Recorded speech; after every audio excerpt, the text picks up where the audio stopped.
Peke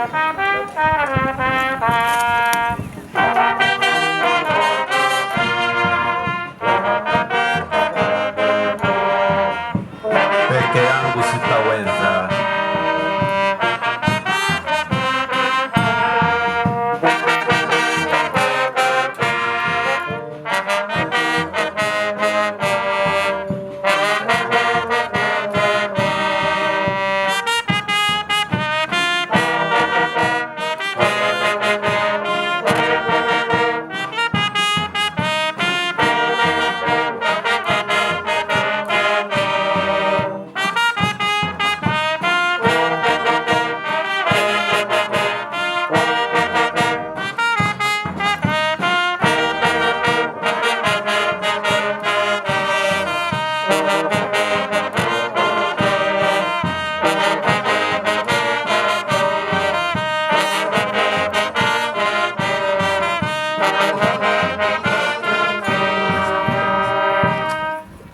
Thank you so much.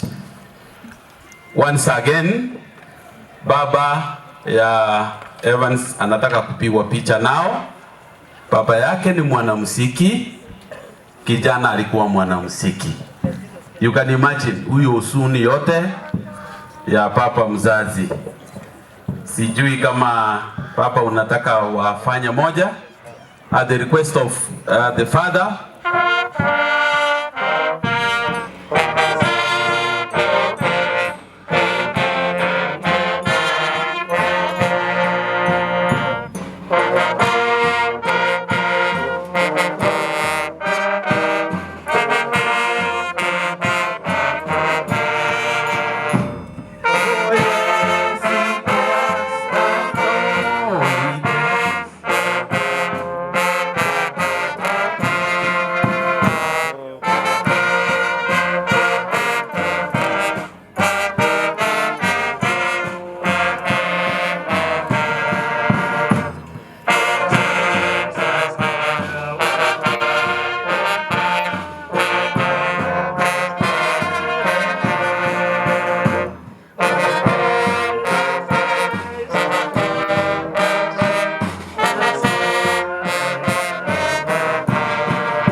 Hey, tunashukuru sana.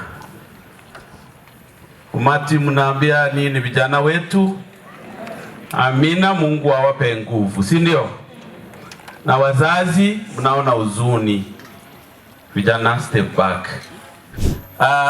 In a very special way, I must give this young man 1 second, 1 minute.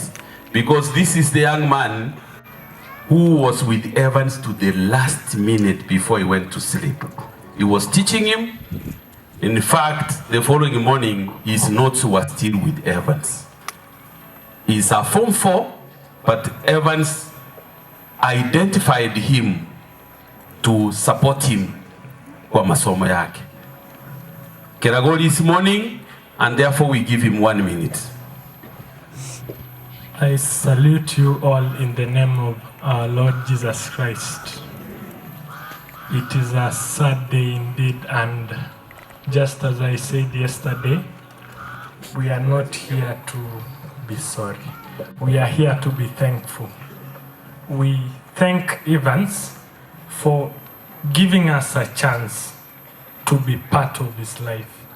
We thank him for touching us, touching each and every one of us in a special way. So I would like to encourage the family, my cousin Eliud and Evelyn, kindly take heart. Tunaombea sana. Na kwa vile ndugu yetu hatuna shaka amelala kwa Mungu. I'm sure it is Evan's wish that we all be strong in the Lord. Thank you. Thank you, Kiongozi. I salute you all. God is good. My name is Fidel Ochieng. the school captain. Indeed, we are all shattered as we are together gathered here, mourning the life of our departed brother Evans. But look, at the end of the tunnel, there is light. Let us all be strong. There is light at the end of the tunnel. The family, be strong and have faith in God. All shall be well. Thank you. Get the point. Take a step forward.